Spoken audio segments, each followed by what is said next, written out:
श्री स्वामी समर्थ मित्रांनो, आपल्या स्वामी सेवा या चॅनलवरती तुमच्या मनापासून स्वागत आहे। अजिबात वेळ न वाया घालवता आपण आपल्या व्हिडिओला सुरुवात करत आहोत। आपण आज दुसऱ्या अध्यायावरती आहोत आणि दुसरा जो अध्याय आहे ती थोडक्यात इथे जी माहिती दिलेली आहे ती मी तुम्हाला वाचून दाखवणार आहे। कारण की जे अध्याय आहे ते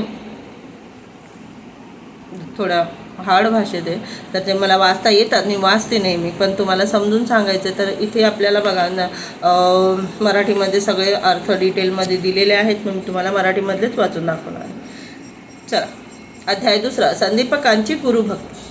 श्री गणेशाय नमः। हरिनाम घेणारे एक शिष्य गुरुचरणांचे ध्यान करीत असता मार्ग कुठेतरी जात होते। दमल्यामुळे ते एका झाडाखाली विसावले। त्या निद्रेत भस्म, व्याघ्र चर्म आणि पीतांबर धारण केलेले एक योगी त्यांच्या स्वप्नात आले। त्यांनी नामधारकाच्या भाळी स्वहस्ते भस्म लावले व त्यांना अभयदान दिले। त्यामुळे त्यांना एकदम जाग आली। त्यांनी उठून भोवताली पाहिले, पण कोणी दिसले नाही। ते आश्चर्य करत पुनश्व मार्गस्थ झाले। काही अंतरावर त्यांना स्वप्नातील योग्याचे प्रत्यक्ष दर्शन झाले। तेव्हा ते आनंदाने पुढे धावले आणि त्यांना वंदन करून म्हणाले, हे योगेश्वरा, हे भक्तावर कृपा करणाऱ्या स्वामी राया, तुम्ही कोण आहात? कुठून आलात? तुम्ही कुठे राहता? योगी म्हणाले, माझे नाव सिद्ध, गाणगापूरचे श्री नरसिंह सरस्वती हे माझे गुरु आहेत। मी नेहमी तीर्थयात्रा करत असतो। नामधारक म्हणाले, मीही श्री गुरूंचे नित्य ध्यान करत असतो, मग माझ्या नशिबी ही कष्टप्रद अवस्था का? ते म्हणाले, नामधारक, तुम्ही त्यांची एकनिष्ठेने भक्ती करा, मग त्यांच्या कृपेची तुम्हाला साक्षात अनुभूती येईल। म्हणजे ते बोलतायत की तुम्ही भक्ती करत राहा एकनिष्ठेने, तुम्हाला नक्कीच येणार, तुम्हाला अनुभूती ही नक्कीच येईल, फक्त तुम्ही एकनिष्ठेने भक्ती करत राहा। पूर्वी ब्रह्माजींनी कलियुगाला व त्यांना अनुसरून त्या जगाची निर्मिती करायला सांगितली। पूर्वी ब्रह्माजींनी कलियुगाला श्री गुरूंचा महिमा सविस्तर सांगितला होता, तोच मी तुम्हाला सांगतो, ऐका। सृष्टीच्या आरंभी भगवान विष्णूंनी आपल्या नाभी कमळातून ब्रह्मदेवांना उत्पन्न केले।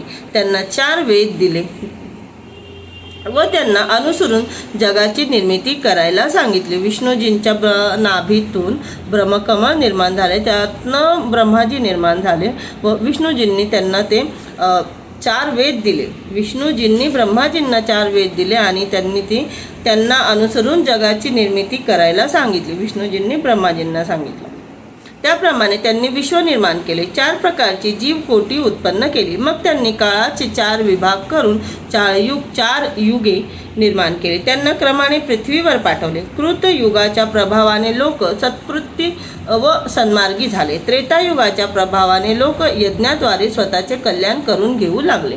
द्वापार युगाने आपल्या स्वभाव धर्माप्रमाणे पाप व पुण्य समसमान केले। त्यानंतर ब्रह्माजींनी कलियुगाला बोलावून घेतले। ते वृद्ध आणि वैराग्य शून्य होते। ते कलह आणि द्वेष यांना बरोबर घेऊनच आले होते। त्यांनी उजव्या हाताने स्वतःची जीभ व डाव्या हाताने शिश्न धरले होते। ब्रह्माजींपुढे अधोमुख उभे राहून ते म्हणाले, हे विधी, मी दुर्जनांचा मित्र व सुजनांचा वैरी आहे। जे वाणी, रसना व कामवासना ताब्यात ठेवतात त्यांना मी काहीच करू शकत नाही। मग गुरुभक्त, शिवभक्त, हरिभक्त, सदाचारी, धर्मचारी याच्या पुढे माझा काय निभाव लागणार? तेव्हा ते म्हणाले, काळजी करू नकोस, तू काळाला बरोबर घेऊन जा। तू भूलोकी जातात लोकांची धर्म प्रवृत्ती निस्तेज होईल। सज्जनही पापवृत्त होतील, त्यांना तू पीडा दे। जे लोक तुला वश होणार नाहीत असे पुण्यवान सज्जन फारच थोडे असतील।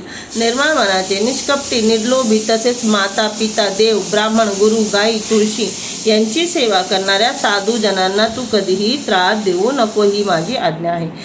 हे जे काही मी वाचले ते ब्रह्माजी कलियुगाला बोलत आहे। कलियुग त्यांनी सांगितलं की कलियुग बोलता, इथे तर सगळे लोक देवधर्म करतात, मग माझं काय होणार? मी चांगल्या लोकांना मी कधीही त्रास देऊ नाही शकणार। तर ब्रह्माजींनी सांगितलं की तू जा, तिथे जे लोक देवधर्म, पूजा पाठ वगैरे जे लोक नाही करणार त्यांना तू त्रास देऊ शकतो।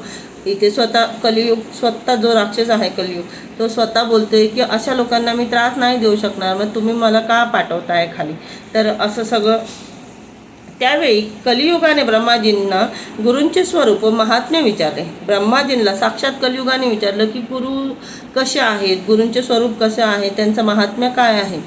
गुरु हा शब्दच चारही मुक्तींची प्राप्ती करून देणारा महामंत्र आहे. गुरु हेच ब्रह्मा विष्णू महेश आहेत.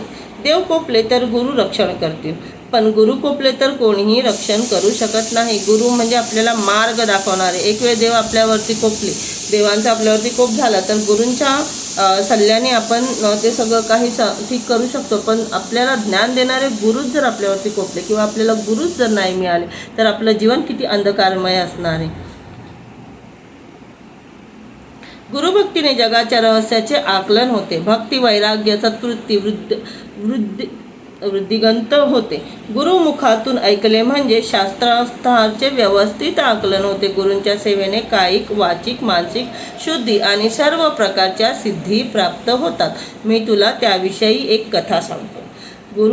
गुरूंच्या सान्निध्यात, गुरूंच्या मदतीने, गुरूंच्या कृपेने आपण काय काय करू शकतो किंवा गुरु नसल्यावरती आपल्याला आपल्यासोबत काय होऊ शकतं. आपण अडाणी राहू शकतो. आपल्याला गुरु जर नसले, आपल्याला मार्गच जर नाही सापडला योग्य, तर आपण अंधकारामध्ये भटकू शकतो. आपल्याला योग्य मार्ग कधीही मिळणार नाही. अशा प्रकारे गुरूंचा महिमा ते जे वैरागी आले होते ते त्यांना समजावून सांगितलेलं आहे. चला, आजच्या व्हिडिओत इतकंच. भेटूया पुढच्या व्हिडिओत.